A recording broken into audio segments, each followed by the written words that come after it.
अस्सलाम वालेकुम दोस्तों, हींअर असां पढ़ूं था कंपाउंड इंटरेस्ट। कंपाउंड इंटरेस्ट छा हूंदो आहे त जेकॾहिं तव्हांजो जीअं तव्हां बैंक में अगरि कोई सोन वग़ैरह रखो था या बैंक मां पैसा था वठो, ठीकु आहे। हाणे जेकॾहिं तव्हां वरितो आहे लख रुपियो, जेकॾहिं लख रुपए ते साल में तव्हांखे 100 रुपयो मथे थो थिए या 500 रुपया मथे था थियनि या 1000 रुपयो लेट सपोज़, त 1,01,000 रुपयो तव्हांजो महीने माना साल में थींदो, ठीकु आहे न।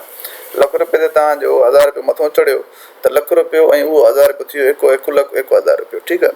हाणे जेकॾहिं उहो तव्हां ॾेई छॾियो तव्हांजा पैसा ओतिरा ई हूंदा, पर हाणे उहो नथा ॾियो त तव्हांजो जेको मथे साल में पैसा लॻंदा न, मथे साल जेको ईंदो, हाणे वरी ॿियो साल जॾहिं शुरू थी वेंदो त उन में जे परसेंट त साॻियो ई हूंदो अथव, 3% ई लॻंदो मिसाल, पर उन ते हाणे लख रुपए ते न 1,01,000 ते पैसा लॻंदा।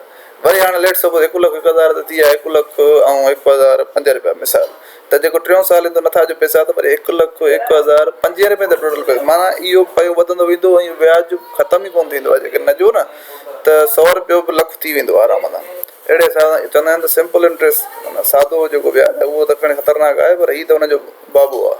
ठीकु आहे दोस्तो, हाणे फार्मूलो इहो आहे, मेन फार्मूलो हे आहे। हाणे हिन में असां पुट था कयूं ए ॻोल्हण लाइ, पी असांखे मिलियल आहे 5000, 1 प्लस आर मिलियल आहे असांखे 3 ऐं 800 मिलियल आहे ऐं टाइम मिलियल आहे 7। 5000 साॻा रखो, हिननि जी एलसीएम कढो त 100 थी वेंदी, ए थी वेंदो 100 प्लस 3। हाणे एलसीएम वग़ैरह उमेद आहे तव्हांखे ईंदी हूंदी, ठीकु आहे दोस्तो। 5000 साॻा ई थी वेंदो 103 अपॉन 100 ई थी वेंदो 7, ठीकु आहे। हाणे 5000 103 खे पावर आहे 7 ऐं 100 खे बि पावर आहे 7। एक्चुअली जेको पावर आहे 7 इहो 103 ऐं 100 ॿिन्ही जो आहे, त हे थी वेंदो 5000 103 खे पावर 7 अपान में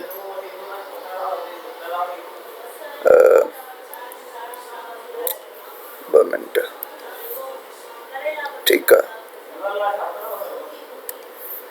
100 पावर 7, ठीकु आहे। हाणे छा थींदो दोस्तो, हाणे असांखे कैलकुलेटर यूज़ करिणो पवंदो, कैलकुलेटर न हूंदो असांखे मैन्युअली करिणो पवंदो।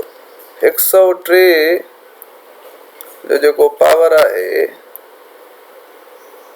सॉरी 103 खे डिवाइड था कयूं पहिरियां डायरेक्ट 100 सां, त 1.03 थो थिए।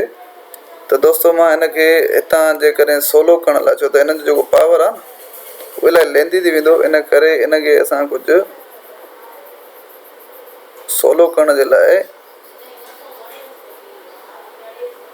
डायरेक्ट कयूं, यानी 103 खे डिवाइड कयोसीं 100 सां त जवाबु आयो 7।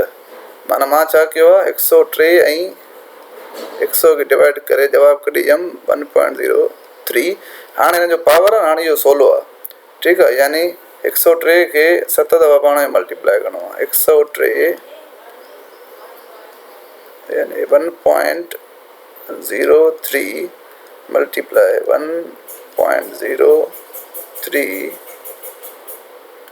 मल्टीप्लाई 1.03 मल्टीप्लाई 1.03 मल्टीप्लाई 1.03, सॉरी ग़लती थी वई, वरी शुरू करिणो पवंदो, मां कैलकुलेटर करे थो विझां पहिरियां ई। दोस्तो ही जवाबु आयो आहे 7 दफ़ा 1.03 खे जॾहिं पावर 7 हूंदो, 7 दफ़ा छॾाए पोइ त जवाबु ईंदो 1.22, सॼो लंबो जवाबु ईंदो। पर पाण राउंडिंग ऑफ करे ॾिसंदा आहिनि त 3 पॉइंट खां बाद में 3 अदद ॾिसण, 2 अदद लिखूं या 3 अदद, ॻाल्हि साॻी आहे 1.22, त यानी हिन जो जेको जवाबु थो अचे 1.22।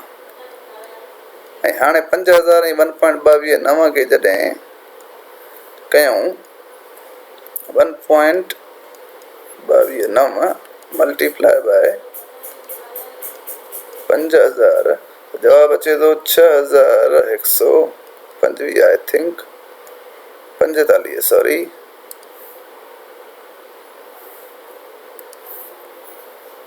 45। त ई जेको असांजो आंसर आहे उहो आहे 3% 7 सालनि में हिन जो एतिरो थी वेंदो। ठीकु आहे दोस्तो, यानी ॾिसो हिकिड़े साल में वधियो कोई केतिरो बि वधियो, मां न ॾिनो उहो व्याज न भरियो मिसाल, त वरी ॿिए साल में उहो व्याज मिलाए सिलाए मुंहिंजी रक़म ते जोड़ करे वरी व्याज हणंदा, वरी 3 साल में वरी मिलाए सिलाए उहो व्याज अॻु में जेको लॻो वरी क़ीमत वरी जेको नओं व्याज आहे उहो बि उन में जोड़ कंदा, ईअं व्याज पियो जोड़ थींदो ऐं उन ते पियो व्याज वधंदो, त मिलाए सिलाए 7 सालनि खां पोइ मूंखे 5000 जी जाइ ते 6145 रुपया ॾियणा पवंदा। इहो मुंहिंजो फाइनल आंसर आहे। उमेदु आहे तव्हांखे क्वेश्चन सम्झ में आयो हूंदो। ऐं हिन में घणो लेंदी कोन कंदा आहिनि, बसि डायरेक्ट ई पुछंदा आहिनि, छो त हिन जो जेकॾहिं लेंदी पुछंदा त हिन में फार्मूलो ॾाढो ॾिघो आहे हिन जो। ठीकु आहे दोस्तो, उमेदु आहे तव्हांखे सम्झ में आई हूंदी ॻाल्हि, जेकॾहिं कोई प्रॉब्लम हुजे तव्हां पुछी सघो था।